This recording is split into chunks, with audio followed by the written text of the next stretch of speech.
প্রবীর কুন্তলাকে বিয়েতে যেতে বললে কুন্তলা নানান রকমের অজুহাত দেয়। এরপর প্রবীর দীপাকে ভিডিও কল দিয়ে বলে যে কুন্তলা কোনোভাবে বিয়েতে আসতে চাচ্ছে না। হ্যাঁ বন্ধুরা, তখন দীপা বলে ওঠে, আপনাকে তো আসতেই হবে, আপনি না আসলে আমি সব দিক কিভাবে সামলাবো। বন্ধুরা, কুন্তলা তখন বলে ওঠে, আপনি পারেন না এমন কোনো কাজ নেই, আপনি সব কাজই নিজে সামলাতে পারবেন। দীপা তখন বলে, আমি হয়তো সবকিছুই সামলাতে পারবো, কিন্তু আপনি না এলে আমি তো আপনার দুষ্টু ছেলেকে সামলাতে পারবো না।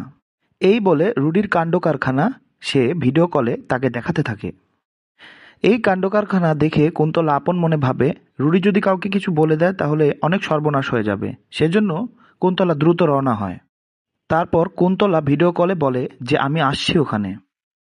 ভিডিও কলে কথা বলার পর সে দ্রুত রওনা হওয়ার চিন্তাভাবনা করে। হ্যাঁ বন্ধুরা, তখন স্ক্রিনে কৃষ্ণের আবির্ভাব ঘটে এবং সে বলে, কোথায় যাচ্ছেন, গুরুদেবের ঘরে? তাহলে আমিও আপনার সাথে গিয়ে আশীর্বাদটা নিয়ে আসি।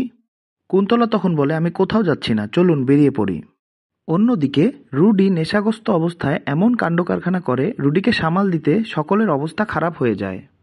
এরপর রুডি দীপার দিকে তাকিয়ে বলে, আমার মম কাউকে কিছু না করলেও আপনাকে একদমই ছাড়বে না। এই কথা বলে রুডি আবারও পাগলামি শুরু করে।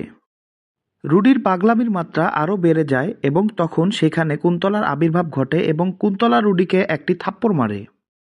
বন্ধুরা, তারপর রুডিকে কুন্তলা বাড়িতে নিয়ে যেতে চাইলে দীপা তাকে ওখানেই থাকার পরামর্শ দেয়।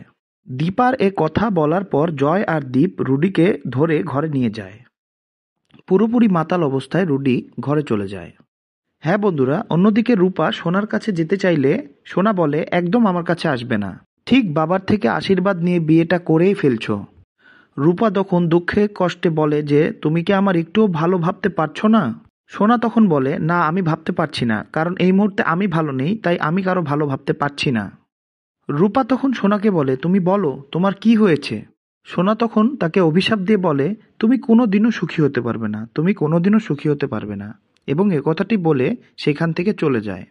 রূপা দুঃখ ভারাক্রান্ত দৃষ্টিতে সোনার দিকে তাকিয়ে থাকে এবং এই অবস্থাতেই আজকের পর্বটি শেষ হয়।